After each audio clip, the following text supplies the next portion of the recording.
at number 3 has split with his floozy and left mum and the 5 kids to struggle on alone, and she can't handle the mortgage, so she has to move out, and so she leaves, and new owners move in, new couple with 3 kids.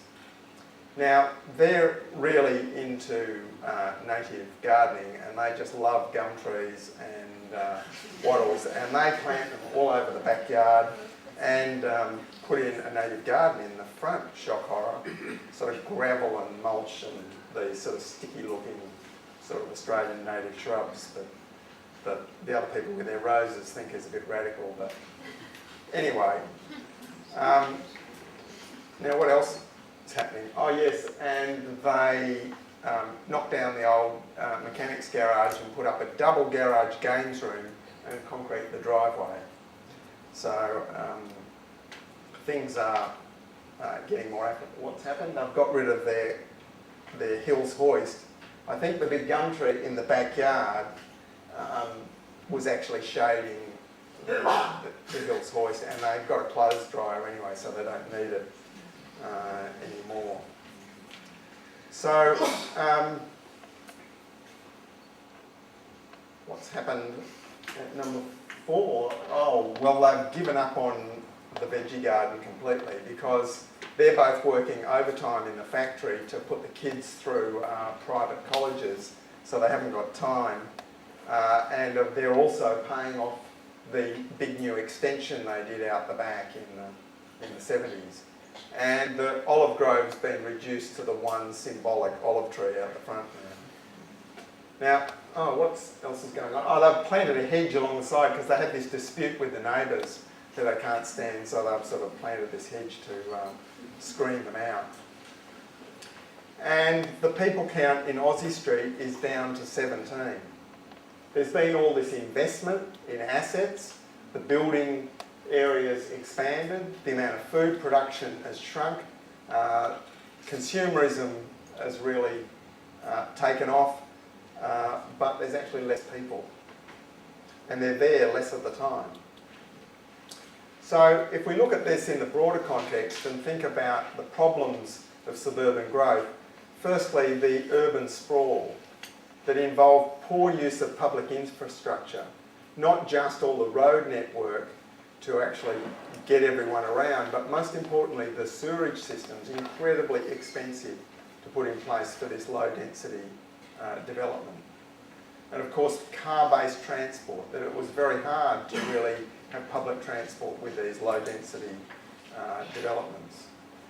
And then we had the loss of agricultural land, that a lot of these developments occurred on flat prime agricultural land around existing towns and cities.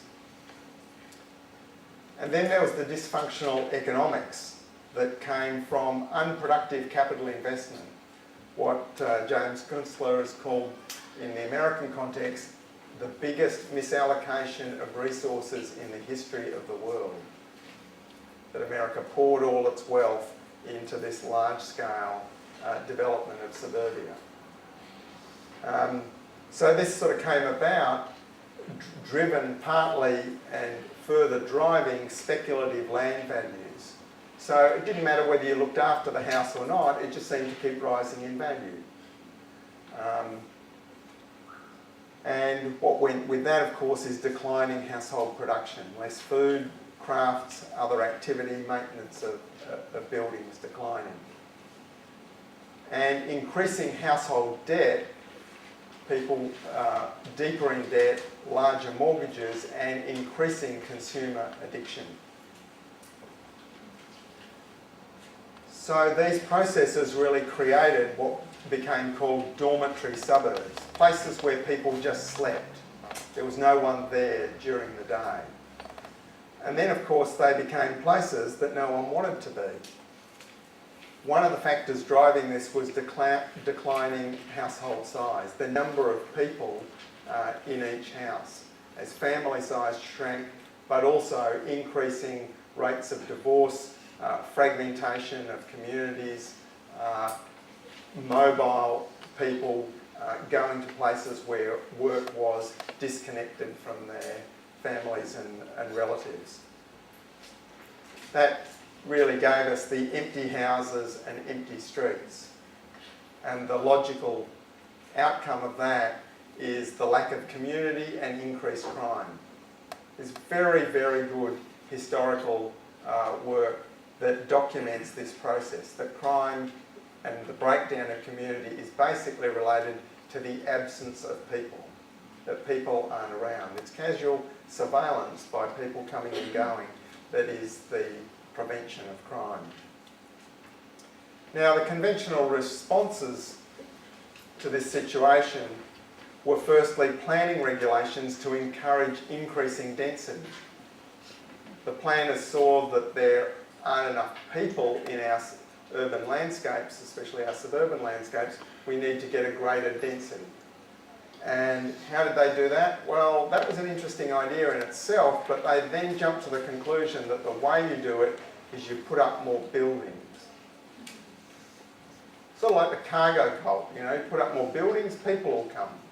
Seems logical enough. So the first strategy was smaller house blocks, the infill development. Smaller house blocks, yeah, so it just went down to pack more house lots in the subdivisions.